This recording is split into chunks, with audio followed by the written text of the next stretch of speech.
Daily soap. Daily soap का काम कभी रुक नहीं सकता। हर रोज एक नए एपिसोड को तैयार रखना ही पड़ता है। मैंने मराठी में जो डेली सोप किया था वो 4.5 सालों तक चलता रहा। उसमें मेरी बहन का किरदार निभाने वाली एक्ट्रेस को 3 बार बदला गया था, अलग अलग कारणों से। जो भी मेरे सामने खड़ी रहती थी उसे मेरी बहन मानती थी और काम शुरू कर देती थी, क्योंकि काम रुकना नहीं चाहिए। कभी कभी जिन कलाकारों की जरूरत होती थी उनके पास डेट्स नहीं होती थी। तब हमारे डेली सोप की कथा एक नदी की तरह कलाकार ना होने के पत्थर को लांघकर किसी और ही दिशा में बहती थी। हम सबको जो लगता था उसे छोड़कर किसी और ही दिशा में, जो कलाकार अवेलेबल हैं उनके साथ। कभी कभी लगता है जिंदगी भी ऐसी होती है, कभी किसी के लिए रुकती नहीं है और जैसा हम चाहते हैं उस रास्ते से चलती भी नहीं है। एक बार मैं इसी डेली सोप की शूटिंग के लिए सेट पर पहुंची। मेकअप शुरू ही किया था कि एक फोन आ गया। विहंग जी के बारे में पता चल गया ना। विहंग जी इस डेली सोप में मेरे पिताजी का किरदार निभाते थे। हाल ही में उनके हार्ट की सर्जरी हुई थी। एकदम डर सा लगा, मतलब लगा कुछ बुरी खबर तो नहीं है। मैंने फोन पर पूछा, मतलब? आज सुबह विहंग जी का एक्सीडेंट हो गया एक्सप्रेसवे पर, वो नहीं रहे। मैं जोर से चिल्लाती हुई मेकअप रूम से बाहर भागी। हमारे डायरेक्टर साहब को चीखते चिल्लाते रोते हुए सब बताया। सब लोग अपनी अपनी गाड़ियां लेकर एक्सप्रेसवे की ओर चल पड़े, इतनी रफ्तार से मानो सबको लग रहा था कि अगर हम जल्दी पहुंच गए तो विहंग जी वापस आ जाएंगे। विहंग जी के बाद उनका किरदार निभाने के लिए आनंद अभ्यंकर से पूछा गया। आनंद मेरा दोस्त था। वो जब पहली बार सेट पर आया वो दिन मैं कभी नहीं भूल सकती। उसे हूबहू विहंग जी के जैसे कपड़े पहनाकर तैयार किया था। मैंने अपने आप को अंदर से संवारा और उसके सामने खड़ी हो गई। इस डेली सोप में मेरे किरदार का नाम था आसावरी और विहंग जी बड़े प्यार से मुझे स्क्रीन पर पुकारते थे, सावरे। आनंद स्क्रिप्ट के कागज लेकर मेरे सामने आया और उसने पहला डायलॉग बोला, सावरे। मेरे पैरों तले जमीन खिसक गई और मैं नीचे बैठ गई। आनंद ने मेरे सर पर हाथ रखा और बोला, एमी, रिहर्सल करनी है ना?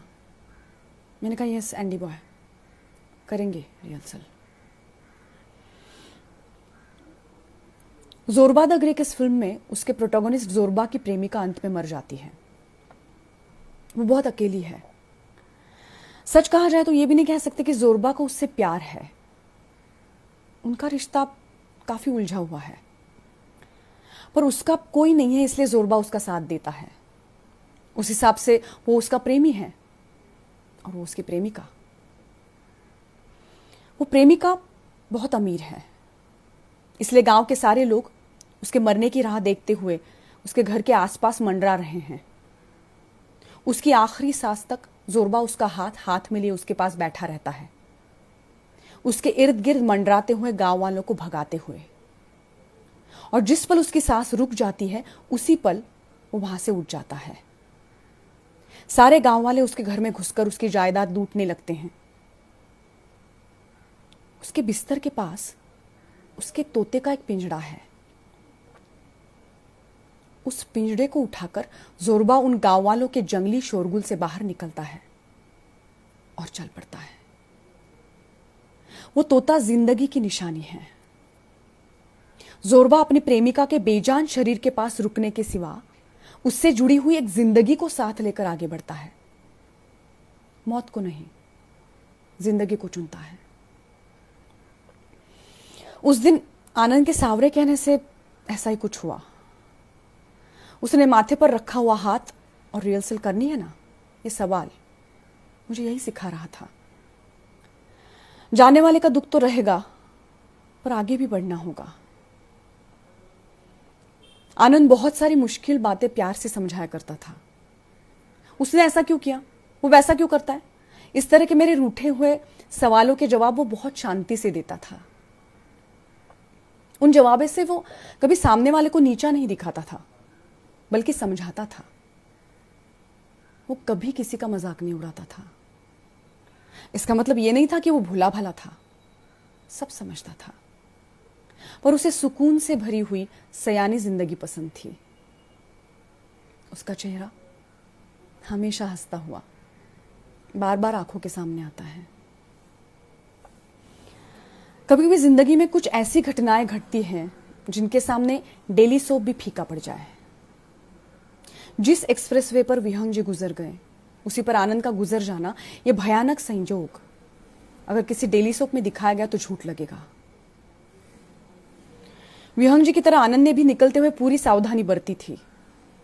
हाईवे पर बीच वाली लेन में सिर्फ 80 की रफ्तार से जा रहा था वो।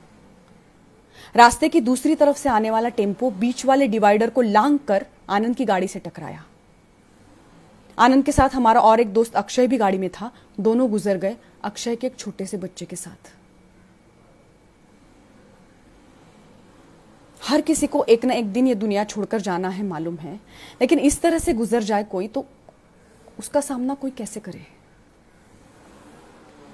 शायद सुनने में बचकाना लगे किसी को, लेकिन ऐसे वक्त पर मन करता है कि सब तहस नहस कर दूं। कौन है वो कायनात में छिपी शक्ति जो कभी दिखती नहीं है लेकिन तय करती है कौन कब जाएगा। उसे रोते चिल्लाते बताने का मन करता है कि गलत गलत गलत, सब गलत किया है तुमने। पूरी सावधानी बरती थी, सब चीजों का ख्याल रखा था, तो और क्या करे कोई। सब कुछ सही हो, इसलिए इतना सब करने के बावजूद एक क्षण में सब फिजूल हो जाता है।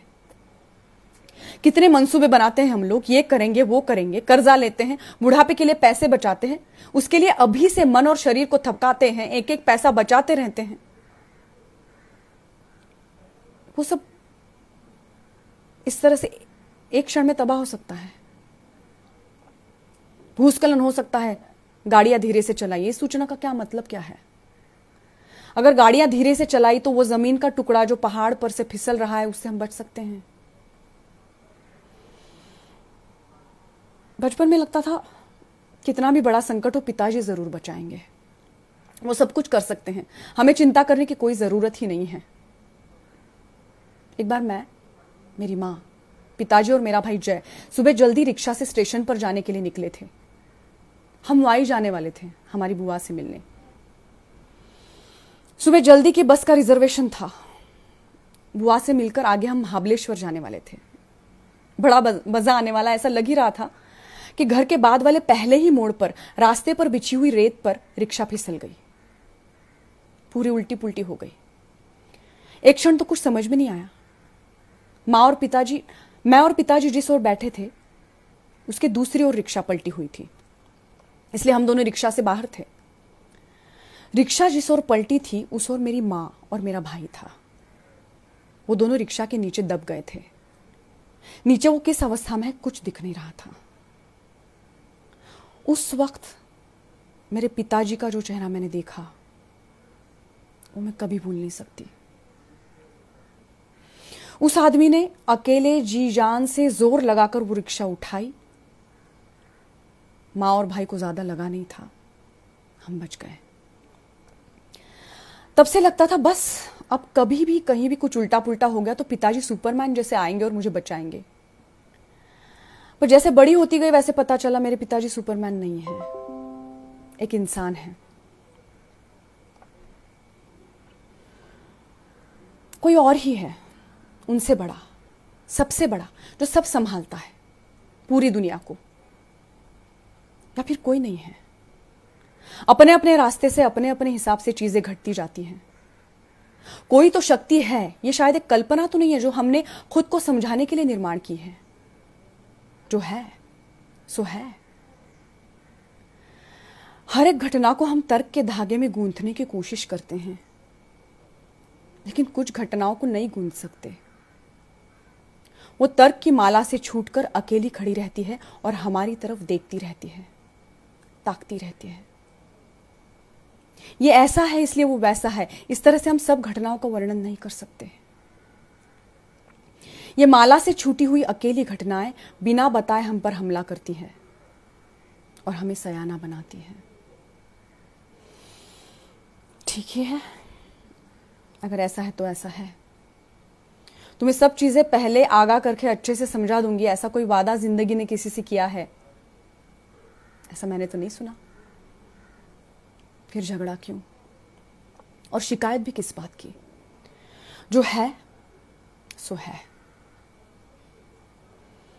लेकिन सच कहूं तो मुझे मेरे लिए मानना जरूरी लगता है कि कोई शक्ति है, वो सब देख रही है, वो सब कर रही है। ये सोच मुझे सहारा देती है। अंधेरे में कितने तीर मारे कोई, भले अज्ञात हो, भले ना दिखे, लेकिन कोई तो है, ये मानना मुझे विश्वास देता है। और आसपास के कुछ लोग भी विश्वास देते हैं। उनके अंदर जलते हुए दियों को उन्होंने संवारा है, संभाला है, दुख के बावजूद। उन्हें देखकर लगता है हमें भी यह हासिल करना होगा। अभी इस वक्त एक प्रोग्राम याद आ रहा है जिसकी शुरुआत समझ में न आने वाली एक भयंकर घटना से हुई थी। डॉक्टर श्रीराम लागू और दीपा लागू जी का बेटा तनवीर डेक्कन क्वीन से मुंबई से पुणे आ रहा था। खिड़की में बैठा हुआ था, तभी किसी ने मजाक मस्ती में तेज रफ्तार से जाने वाली उस ट्रेन पर एक पत्थर फेंका। वो पत्थर उस तेजी से जाने वाले ट्रेन की उस एक खिड़की से गुजरकर तनवीर के सर पर लग गया। ये कैसा इत्तेफाक है। तनवीर सिर्फ 16-17 साल का था, चला गया। तनवीर की मां दीपा जी और पिता डॉक्टर श्रीराम लागू हर साल तनवीर के स्मृति दिन पर तनवीर सम्मान प्रदान करते हैं। हर साल 2 पुरस्कार दिए जाते हैं। एक किसी नए युवा रंगकर्मी को जो नाटक के क्षेत्र में मेहनत से कुछ अलग करने की कोशिश कर रहा हो या कर रही हो, और एक किसी ऐसे व्यक्तित्व को जो बुजुर्ग हैं और अपने क्षेत्र में अमूल्य योगदान दे चुके हैं। जिस साल ये पुरस्कार प्रदीप वैद्य और गिरीश कर्नाड जी को मिला था, उस साल के अपने भाषण में प्रदीप ने एक बहुत अच्छी बात कही थी। दीपा लागू और डॉक्टर लागू जी ने अपने गहरे दुख से कुछ सुगंधित फूल बनाए हैं जिन्हें वो हर साल इन पर पुरस्कारों के रूप में बांटते हैं। उसकी ये बात सुनकर मुझे लगता है इन सुगंधित फूलों में उन्होंने उनके बिखरे हुए दुख को समेटा है, उसे आकार दिया है। दुख के बवंडर में फंसने से खुद को बचाकर खुद ही खुद को संभाला है। मुझे ये सीखना है, सीखना ही है। उसके लिए मेरे पास कितना वक्त है मुझे पता नहीं। मेरी जिंदगी मुझे आगे कहां ले जाने वाली है मुझे मालूम नहीं। हाल ही में मैं एक प्रोग्राम का एंकरिंग कर रही थी। प्रोग्राम से कुछ घंटे पहले थिएटर पर पहुंच गई। रंगमंच पर दिए लटकाए जा रहे थे। मुझे इस प्रोग्राम के बारे में प्रोग्राम की निर्देशिका से कुछ बात करनी थी जो रंगमंच के सामने एक कुर्सी पर बैठी थी। मैं रंगमंच से जुड़ी हुई सीढ़ियों से उतरकर उसके तरफ जा रही थी। जैसे ही मैं 2 सीढ़ियां नीचे उतरी, अचानक मेरे पीछे एक धम सी आवाज आई और बालों पर धूल जैसा कुछ उड़ा। देखा तो मेरे पीछे कुछ ही दूरी पर एक सीमेंट का टुकड़ा टेढ़ा मेढ़ा गिरा पड़ा था। ऊपर देखा तो छत बहुत ऊंचाई पर थी जिसमें एक वैसा ही टेढ़ा मेढ़ा छेद बना हुआ था। सामने देखा तो मेरी निर्देशिका इतनी डरी हुई थी कि सुन हो गई थी। उसने अपना सर पकड़ा हुआ था और वो बुदबुदाई, बच गई तुम। सब कुछ एकदम शांत हो गया। कुछ पलों के लिए एक अजीब सा सन्नाटा छाया रहा। तभी थिएटर के कर्मचारी भागते हुए आए और बताने लगे, कोई तो ऊपर बल्ब लगाने गया था ना, तो सीलिंग का टुकड़ा ही छूट गया और गिर गया। मैंने हंसते हुए कहा, ऐसे कैसे गिर गया?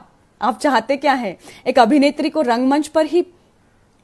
मुझे बीच में ही काटते हुए बोले, प्लीज मैडम, प्लीज ऐसा मत कहिए। मैं रुक गई। अचानक महसूस हुआ कि मैं बहुत डरी हुई हूं। मुड़कर उस सीमेंट के टेढ़े मेढ़े टुकड़े को देखा। मन ही मन उसे प्रणाम किया, एक क्षण देरी से गिरने के लिए। आगे आने वाली हर सांस के लिए मैं उस टुकड़े की आभारी रहूंगी। उस टुकड़े को प्रणाम करते हुए मेरे मन में कृतज्ञता है, जान बचने के लिए, लेकिन डर भी है। आगे जाकर फिर से इस तरह का कुछ हुआ और अगर जान नहीं बची तो? अभी तो बच गई, लेकिन आगे? लेकिन अगर इस आगे से डरते डरते जीती रही तो फिर जिंदगी जी भी तो क्या जी मैंने। जिंदगी मुझे कितने मौके और देगी मुझे पता नहीं। वो कोई ना दिखने वाली शक्ति होगी जिसे शायद मेरे जाने का पल पता होगा, लेकिन सचमुच उससे क्या फर्क पड़ता है? उस जाने वाले पल के पहले वाले हर एक पल पर मेरा हक है। उस हर एक पल का पूरा कर्जा मैं चुकाऊंगी। उस हर एक पल का मोल जानूंगी। वैसे भी मेरे हाथ में अगर उतना ही है तो उस उतना ही से जुड़ी हुई जो कटुता है और जो असहायता है उसे छोड़ने की मैं आज पूरी कोशिश करती हूं। ये उतना ही बहुत कुछ है, ये समझने की कोशिश करती हूं। आनंद, जिन्हें अलविदा कहने का भी अवसर नहीं मिला, ऐसे तुम्हारे जैसे कई लोगों के चले जाने की भारी कीमत देकर मैं ये सबक सीखती हूं। कल की रात खत्म हो चुकी है। उसके बाद आने वाला आज का ये दिन जब मैं जी रही हूं, तब आनंद तुम इस दुनिया में नहीं हो। लेकिन जब तुम थे तब तुम्हारे शांत स्वर में तुमने ऐसी बहुत सारी चीजें मुझे समझाई हैं जो मैं नहीं समझ पाती थी। तुम्हारे जाने के इर्द गिर्द मेरे मन में जो जद्दोजहद चल रही है उसे शांत करने के लिए तुमने सिखाई हुई समझदारी मेरा साथ देगी। जोरबा ने जिस तरह अपनी प्रेमिका का तोते का पिंजड़ा उठाया, उसी तरह हम सब अपनी अपनी औकात से तुमसे तुम्हारी समझदारी उठाएंगे। हमने रिहर्सल तो की है आनंद, लेकिन अब हकीकत में जिंदगी का ये सीन तो मुझे अकेले ही निभाना पड़ेगा। हर रोज